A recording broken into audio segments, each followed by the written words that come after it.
The moment the words left her mouth, "I'm not sure about us," the air between us crystallized. Still holding the suitcase handle, she stood in the entryway like a returning traveler, unsure which house she'd walked into. Maybe she expected tears, maybe a dramatic pause, some pleading, a plea to fix things, to talk. What she didn't expect was silence, worse than silence, acknowledgement.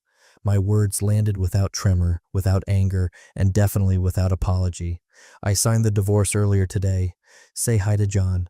Her jaw twitched, the corner of her confident post-retreat smile sagging into disbelief. I watched her pupils flicker, fight, flight, denial, cycling like a glitching processor. The tan was nice, I'll give her that. A soft bronze glow over a face that for the last 3 years had grown sharper with every new Pilates class and juice cleanse. I'm sure John complimented it, probably right before helping her out of that organic linen robe in whatever overpriced Adobe villa they'd played house in. She didn't say anything right away, just stood there with her lips parted slightly, as if the next words would arrive once her brain rebooted. I didn't offer her the time. I leaned back in the armchair, my chair, mind you, one she used to call the eyesore, and calmly folded the newspaper I hadn't really been reading. "The paper's in the kitchen if you want to see the timestamp," I added, nodding slightly. "The divorce, I mean. Official as of 2:15 today." She finally spoke, but not to say anything meaningful, just a useless, stammered, "Wait, what?" I motioned toward the staircase, where her things had already been arranged neatly by the banister. The suitcase she'd used for this solo journey was now joined by 3 more, her favorites, all zipped, tagged, and packed. Everything down to her electric toothbrush and that absurd silk eye mask she couldn't sleep without. The bags looked like obedient little pets, waiting for a leash and a direction. She took a single step inside and suddenly the floor creaked too loud under her heels. This house was different now, not hers anymore. "Alan? What are you talking about?" I smiled, small, subtle, but surgical. "I think you know." Her hand gripped the doorframe, not for balance, for control. But she'd already lost that. She just didn't know how much yet. The urge to keep talking was strong, but I'd spent months learning not to give her what she expected. So I let the silence stretch. She was the one who always needed to fill space. That was always her weakness.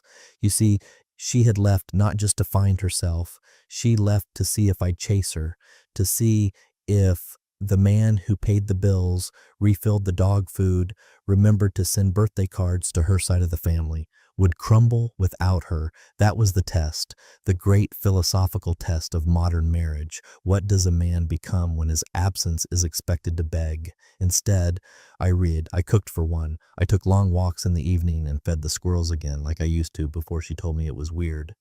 And I remembered what quiet felt like when it wasn't the aftermath of a passive-aggressive lecture about emotional bandwidth. She took another cautious step in. "This is sudden?" "2 weeks is hardly sudden," I said, tilting my head, "but I can see how time passes differently when you're in Santa Fe." That was her tell. Her left eyebrow jumped. Half-second delay. I could almost hear the gears grinding behind her calm expression. "I told you I was going to Oregon." "You did," I nodded. "That hotel you listed, the Cascadia Springs? Pretty place, except it's been closed for renovations since April." Another silence, and then finally the crack. "You were checking up on me?" "I was following patterns, bud," I replied. "You'd be amazed what turns up if you bother to check the city permits for construction delays." Her mouth opened again. Nothing came out. "It's a strange feeling. Power returning to you. Not as a weapon, not even as revenge, just as truth. When the person who gaslit you for years finally realizes you were always watching, just waiting for the moment to leave cleanly." I'll pause here and just say, if you're listening to this and more than 97% of you are without hitting subscribe, do it. That small click tells our team you want more stories like this. And honestly, it's the only reason we keep going. So thanks. She dropped her purse on the floor. The sound echoed like a marble in a cave. "I can explain," she said. I stood, slowly, let her hear the chair legs scrape against the hardwood. "No need," I said. "You already explained when you left."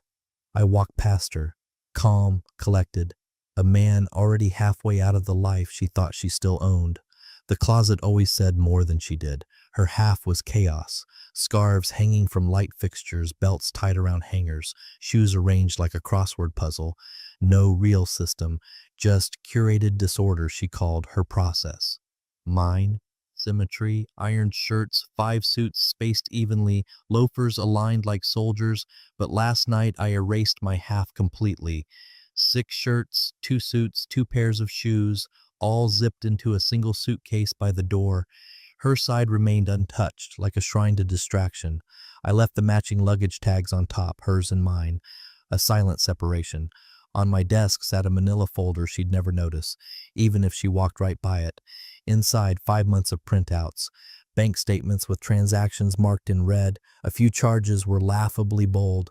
$4.22 at an artisanal wellness spa in New Mexico, $82 on tennis rackets, plural, when we hadn't played in over a year. But it wasn't the money that caught my attention.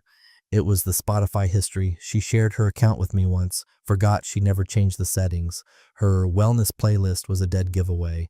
Romantic acoustic duets all added at 2:07 a.m. one night while I was asleep beside an empty pillow. Then there were the names. John sent me this. She'd giggle once, playing some track with breathy harmonies. At the time, I raised an eyebrow. She deflected. Oh, don't be paranoid. It's just a song. Paranoia is when you imagine things. But what I found in that parking garage camera feed, that was not imagination. Our local gym had underground parking. She never noticed that the old elevator camera, the one she claimed was broken, still fed into the building's maintenance server. I asked Carl, the building manager, to check the recordings for something else. I think someone scratched my car.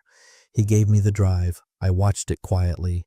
One Wednesday evening, 9:42 p.m., she walked hand in hand with John. He kissed her shoulder while she laughed. I paused the frame. She wore the scarf I bought her for our anniversary last year, said it was too formal back then. That was the moment the sadness stopped being sadness. It hardened, not into rage, but into strategy. The next day, I contacted my attorney. Her name's Sharon. We'd worked together once when I sold a business and split the proceeds between myself and my then partner. Sharon didn't waste time. She didn't ask questions. She just sent a checklist. Asset separation, home deed, health proxy, power of attorney revocation, IRA beneficiary update. I checked every box. Then came the photos. I debated whether to include them. Not because they were graphic, they weren't, just banal. A hotel bar, 2 glasses of red wine, her hand on his knee, intimacy in the mundane. And that's what got me, not the affair, but the fact she didn't even bother to disguise it, that she thought I wouldn't look, wouldn't notice. You ever realize you've been played, not because your opponent is clever, but because they think you aren't?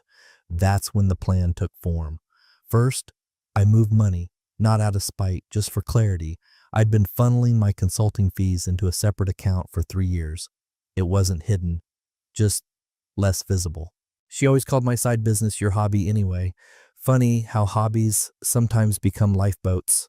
Second, I visited the storage unit, rented under my name on the other side of town.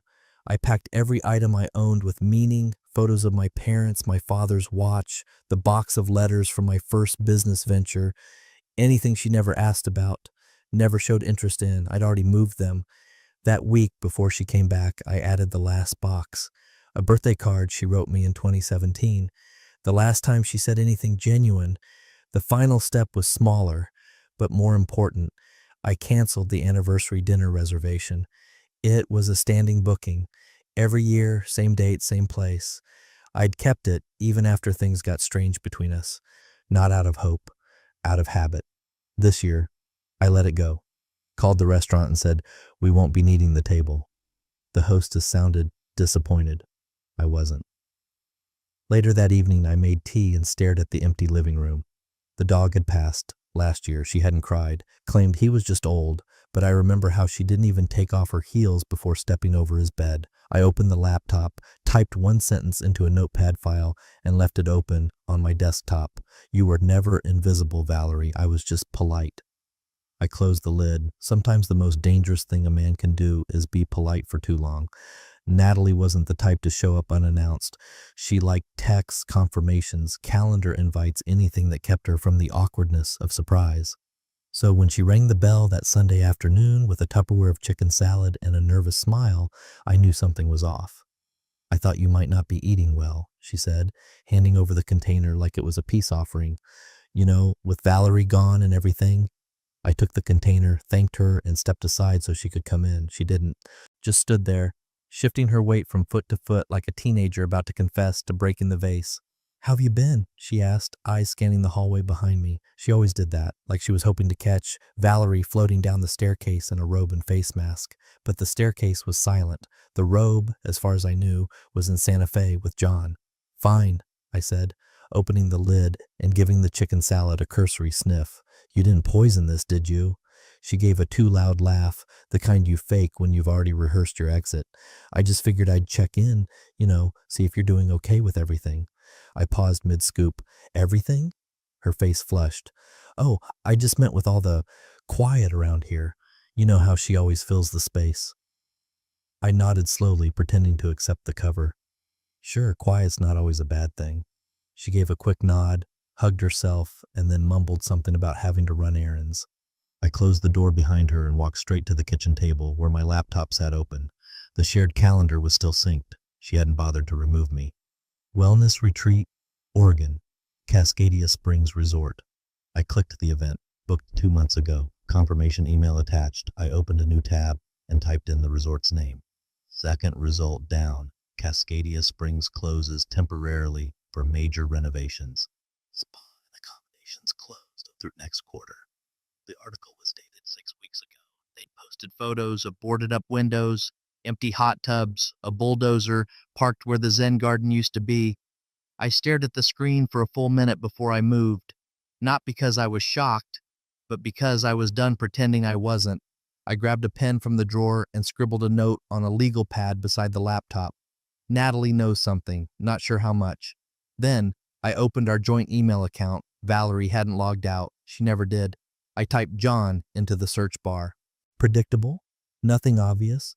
But I knew better. People never use real names in emails, too traceable. So I searched instead for J, quotes included. It pulled 68 results. Most were nothing. But 3 threads stood out, one titled Clarity Weekend, another called Full Reset, the last, most damning, Digital Detox. Each thread had attachments, PDF confirmations for flights, reservations under her maiden name, and even a wellness itinerary. The hotel? A boutique Adobe spa just outside Santa Fe. I clicked through the photos. The place was gorgeous. Terracotta walls, mountain views, massage cabanas with gauzy curtains flapping in desert wind. They even had a couple's sound bath. The irony made me laugh out loud. I printed the PDFs, stapled them together, labeled the top page, "Retreat, huh?" And just for good measure, I checked her location history through the home Wi-Fi hub, something she didn't realize synced every time her phone auto-connected. Sure enough, Santa Fe, 5 separate logins, hotel network names, 1 coffee shop. She hadn't turned off her Bluetooth either. A curious little device called Jay's AirPods had been paired more than once. I didn't need a confession anymore. I had a timeline. Back in the living room, I placed the folder beneath the stack I was building. Photos, logs, bank receipts, all of it now had a neat beginning. Valerie's sister had given me more in 2 awkward minutes than a month of snooping ever could. I wondered if Natalie knew just how much she'd exposed, or if guilt just made people sloppy. I poured a scotch, stared at the silent staircase, and muttered, "Wellness, my ass." The first time I met John, he corrected my backhand with a smile and a shoulder pat like we were lifelong buddies. "Too tight, Alan. You're holding the racket like it owes you money." Valerie laughed harder than necessary. I remember thinking he had good posture for a man pushing 50 in a tan that wasn't from any local sun. He'd lost his wife a year earlier, cancer I think, and became a minor celebrity at the club. People whispered about him like he was a wounded prince, vulnerable, approachable, a bargain hallmark widower. And yes, he was charming, but not the kind of charming that flirts, the kind that knows he doesn't have to. Valerie always signed us up for doubles, even though I hated it. "We need more shared hobbies," she'd say. But when John was assigned to our team, her enthusiasm doubled. Suddenly, she was early to lessons, wearing makeup, dressing like she was auditioning for a country club ad. I noticed.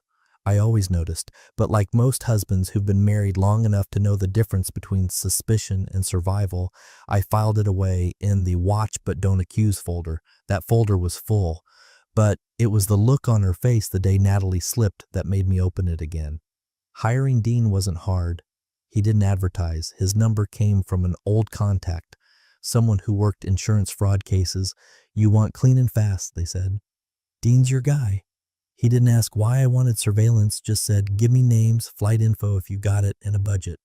I gave him Valerie's maiden name. Her flight itinerary was easy enough to retrieve. She'd left a printed boarding pass in the recycling bin.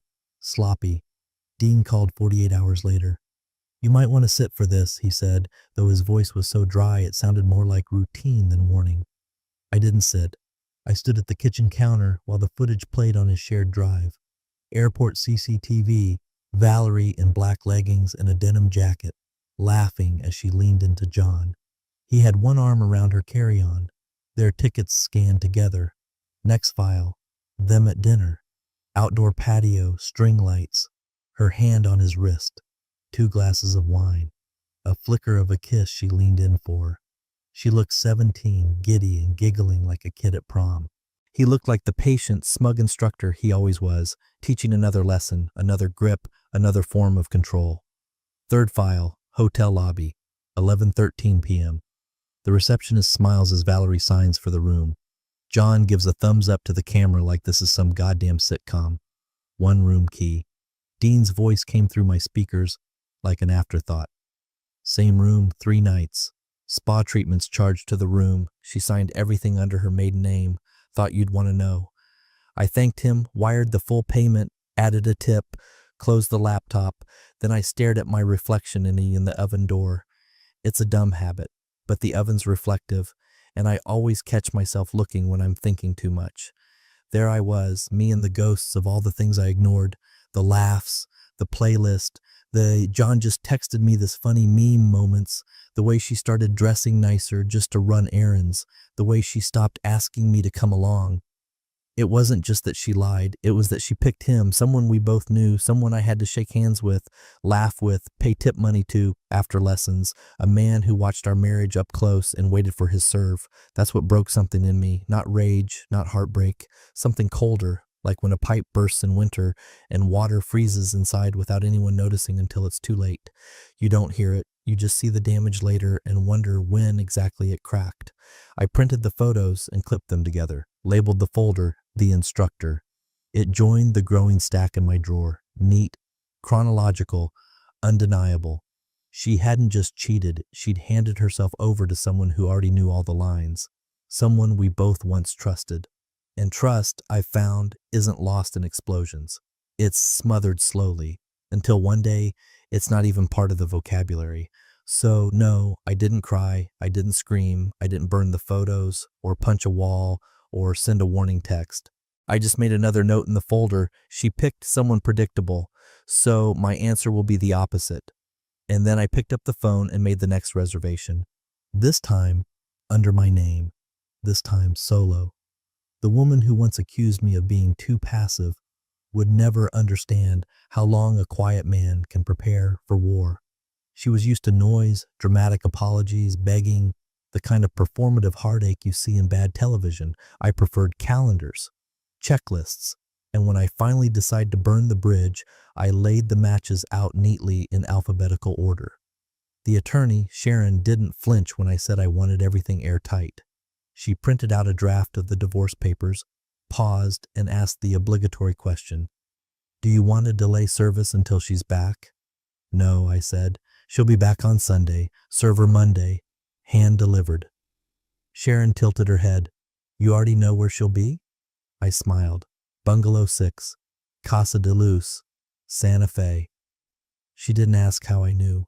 Professional courtesy, the documents were precise, no alimony, no claims on my business assets. The house would transfer to my name exclusively. The prenup was old but enforceable.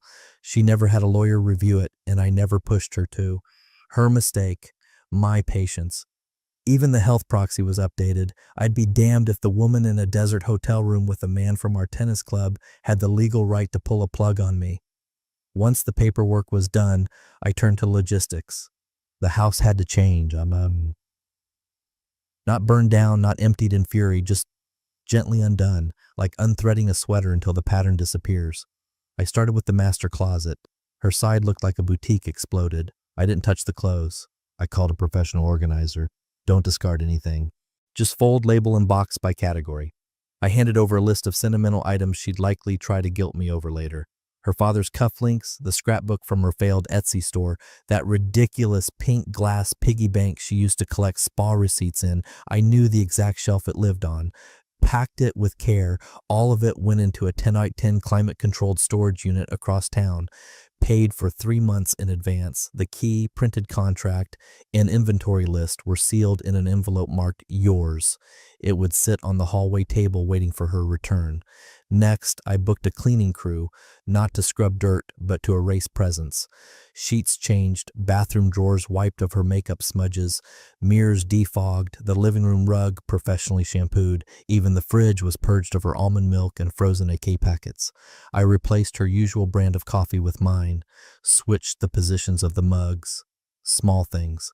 Psychological tripwires. Then the note, I ordered flowers. Hydrangeas, her favorite, not roses.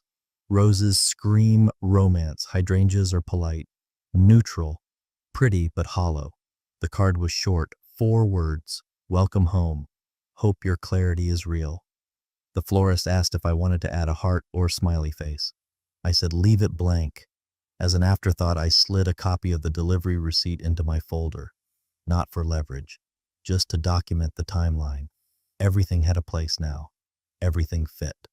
On Saturday night, I sat in the study and lit the fire pit on the deck, a glass of bourbon in my hand. No playlist, no distractions, just the quiet of a home that already felt cleaner, lighter.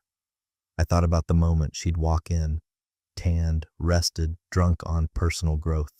She'd see the flowers first, then the quiet, then the subtle erasure. She wouldn't know immediately. That was the beauty of it. She'd think I'd just tidied up, that I missed her. Then she'd see the bags, the envelope.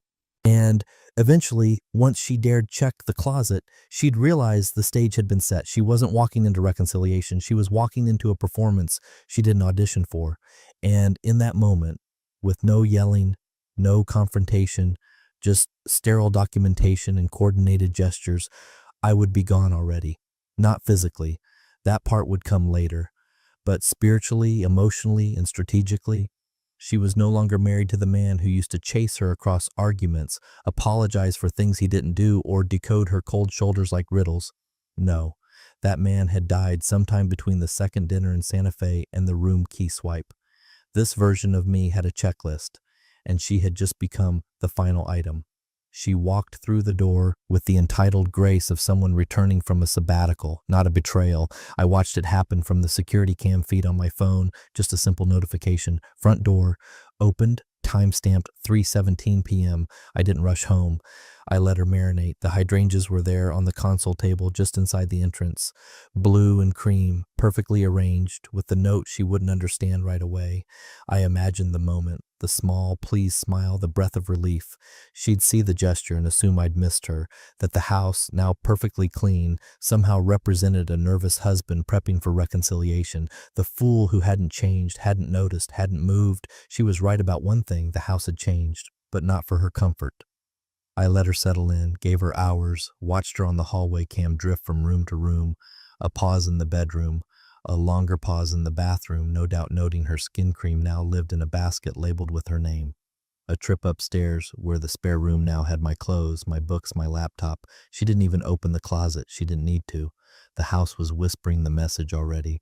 When I came home, the sun was dipping behind the trees. I entered through the garage, no dramatic entrance. I put my keys on the hook, hung my coat, walked into my study like I always did. She was already waiting in the living room, sitting rigid on the edge of the couch like she expected something, a lecture, a breakdown, a scream. I gave her none of it. Good trip? I asked, not even looking up from my tablet. She blinked. It was, yeah. Her voice wavered just enough to betray her. I needed the space. I bet you did, I said, scrolling absently through a news article about drought-resistant landscaping. She shifted. The flowers were beautiful. Glad you liked them. A few seconds passed in silence. Then she stood, walked over to the study doorway. I let her linger there, let her try to read my face. Alan, she said, drawing the name out like she was summoning something back from the dead. I've been thinking. I'm not sure about us. I set the tablet down. Interesting, I said calmly, leaning back. Because I signed the divorce earlier today. Say hi to John. It was the most satisfying silence I've ever heard. Her mouth opened. Nothing came out.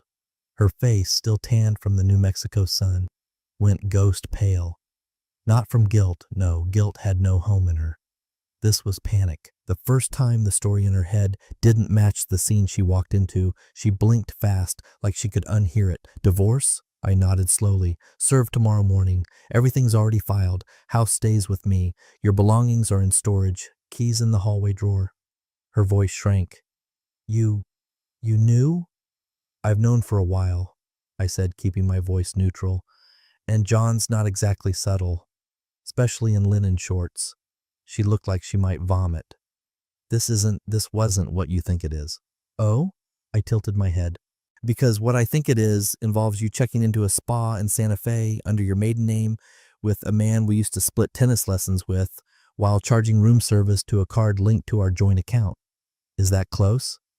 She backed up a step, breath hitching.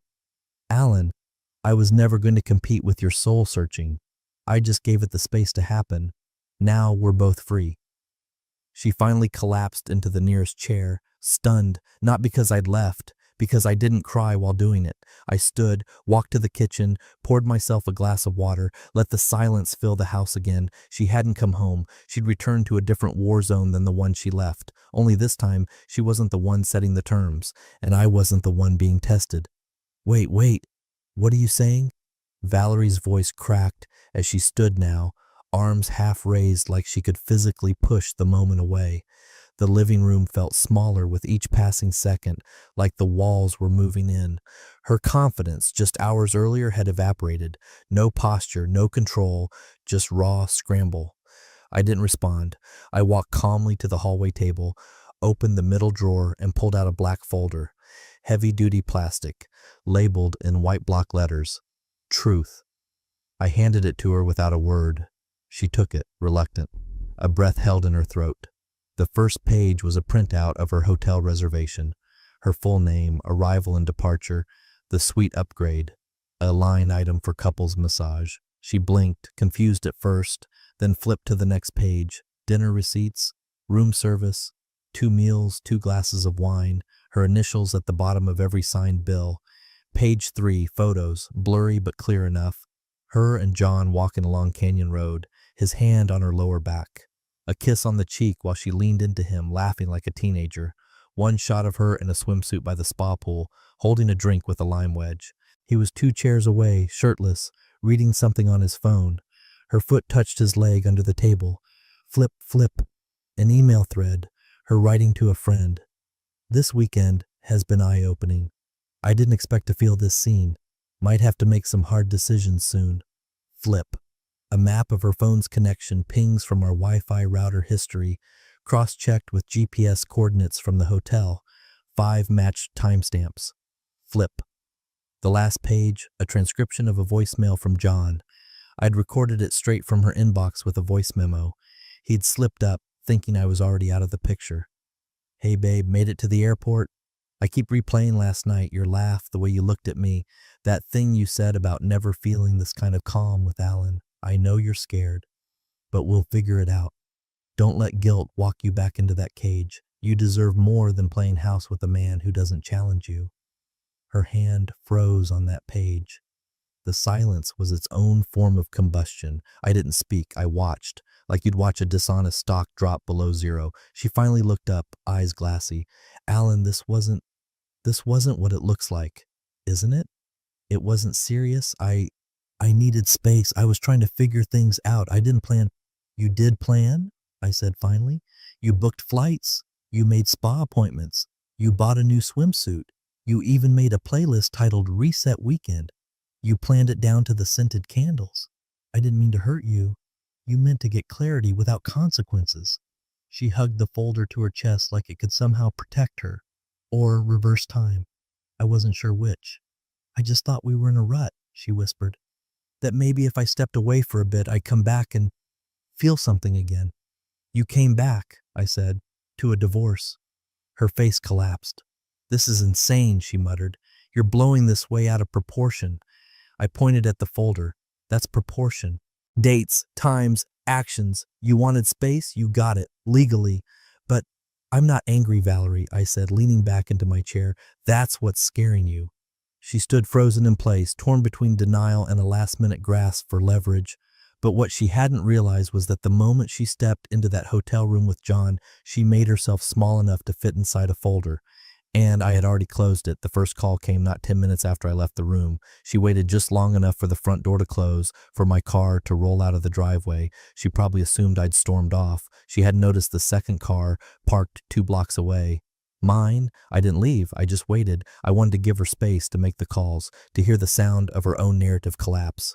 Inside, she sat curled on the edge of the couch, still clutching the black folder like it was a seatbelt mid-crash. Her phone trembled in her hand as she dialed her sister. Natalie, it's me, she said, trying to control her voice. But it cracked halfway through the second sentence. Alan's gone off the deep end. He blindsided me with divorce papers. I didn't hear Natalie's response, but the pause was long. Then Valerie said quieter, He's accusing me of things. Said I had an affair. Another pause. He showed me pictures. Silence again. This time longer. Then came Natalie's voice loud enough through the phone speaker that I heard it from my car. He gave you everything, Val. A house, loyalty, peace. And you burned it all down for a vacation fling with a tennis coach. Valerie's mouth opened, but she didn't speak. I covered for you, Natalie added. I told him I thought you were at that wellness retreat. I was trying to help, but this? You lied to me too. Click. Call ended. Her hand hovered over the screen for a moment before she turned to the next number. Mom? Her voice now soft, rehearsed. She tried a different tone. Injured bird. Alan's kicking me out. He's saying awful things. She paused, then added, I just needed space, and now he's trying to punish me for it. I imagined her mother frowning into the phone, twisting the truth in her mind to fit Valerie's usual role, misunderstood martyr. But then I knew the moment she mentioned the folder.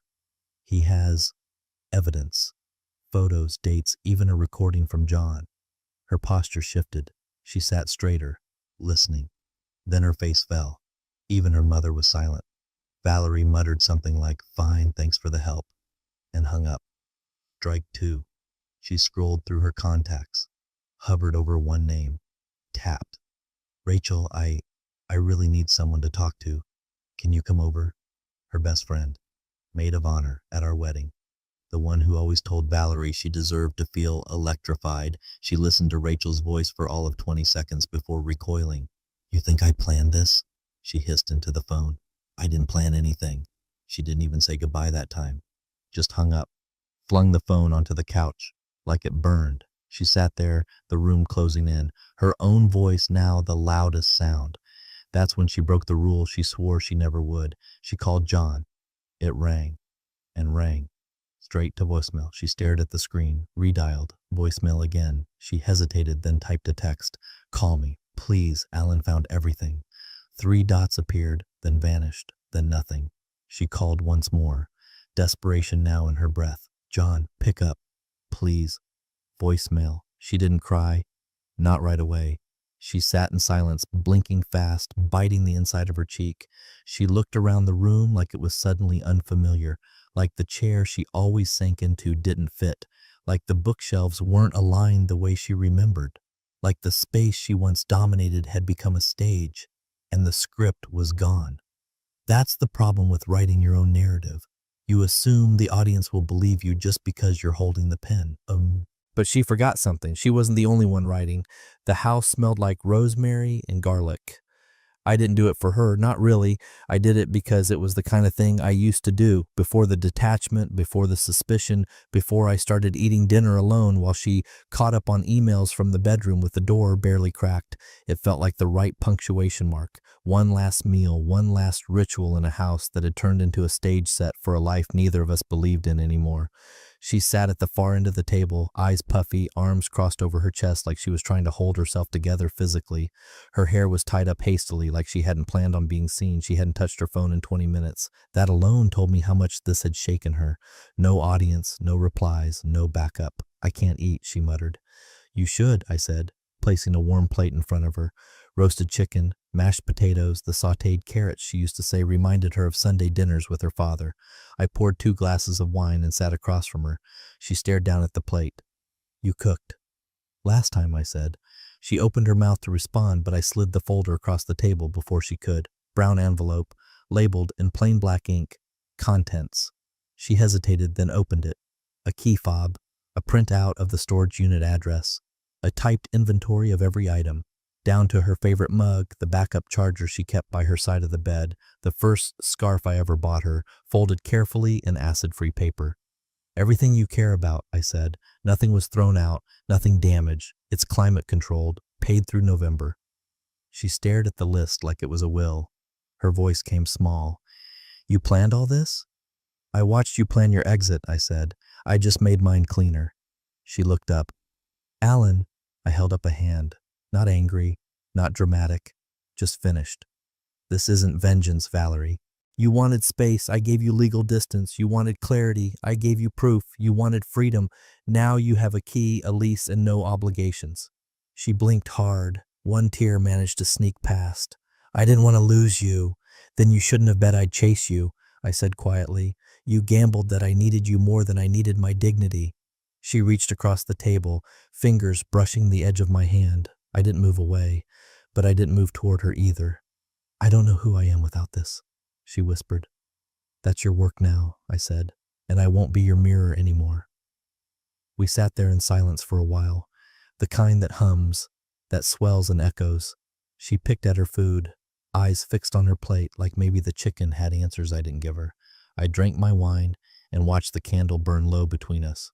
I didn't shout, I didn't shame her, I didn't even bring up John again. What would be the point? She already knew she'd lost more than a husband. She'd lost the story she'd been telling herself for years, that she could drift, lie, disappear for clarity, and return to a man who'd be so grateful for her shadow that he'd pretend not to notice it was missing a heart.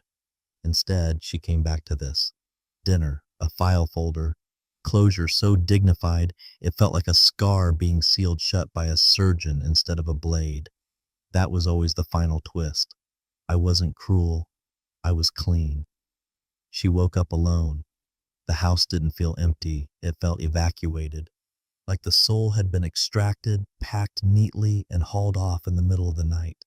There was no mess, no chaos, just the absence of everything that used to anchor it. Alan's side of the closet was bare. His cologne no longer lingered in the bathroom. The framed photo from their Lake Tahoe trip, gone from the nightstand. Even his desk in the study, once cluttered with notes, wires, and legal pads, sat naked, dustless, wiped down like he'd never existed in that space at all. She walked barefoot into the kitchen, half hoping for the smell of coffee or maybe the sound of a familiar kettle. Instead, she found a single folded note weighted down by the remote control. She picked it up. "Don't call. Don't beg. You said you weren't sure. I just made it easier." Her breath hitched, caught in her throat like it forgot how to leave her body.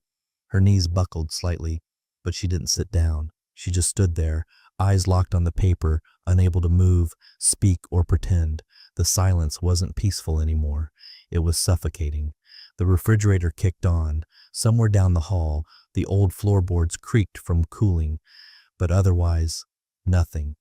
Then her phone buzzed, a text from an unsaved number, but she knew immediately who it was. Alan never sent texts in the morning. Not before coffee. Not before the newspaper. The message was short. "Santa Fe was nice. You should have picked somewhere more discreet." Attached was a single image. A photograph. Grainy but clear enough. It showed her and John from behind, walking arm in arm through the adobe pathway leading to their suite at Casa de Luz. Her hand was on his waist, his overnight bag slung over his shoulder, the timestamp in the corner, 8:13 p.m., the night she told Alan she was journaling through her emotional fog. The angle wasn't from the hotel. It was from above. Rooftop. Just across the street. Alan had been there. Watching. Documenting. Not out of jealousy. Not rage. but preparation. Her hands began to shake. She scrolled up to the text again, hoping it would vanish, hoping it was some sick joke. But the picture stared back at her, frozen in time, proof of how far behind she'd been playing. She dropped the phone on the counter. It didn't matter anymore.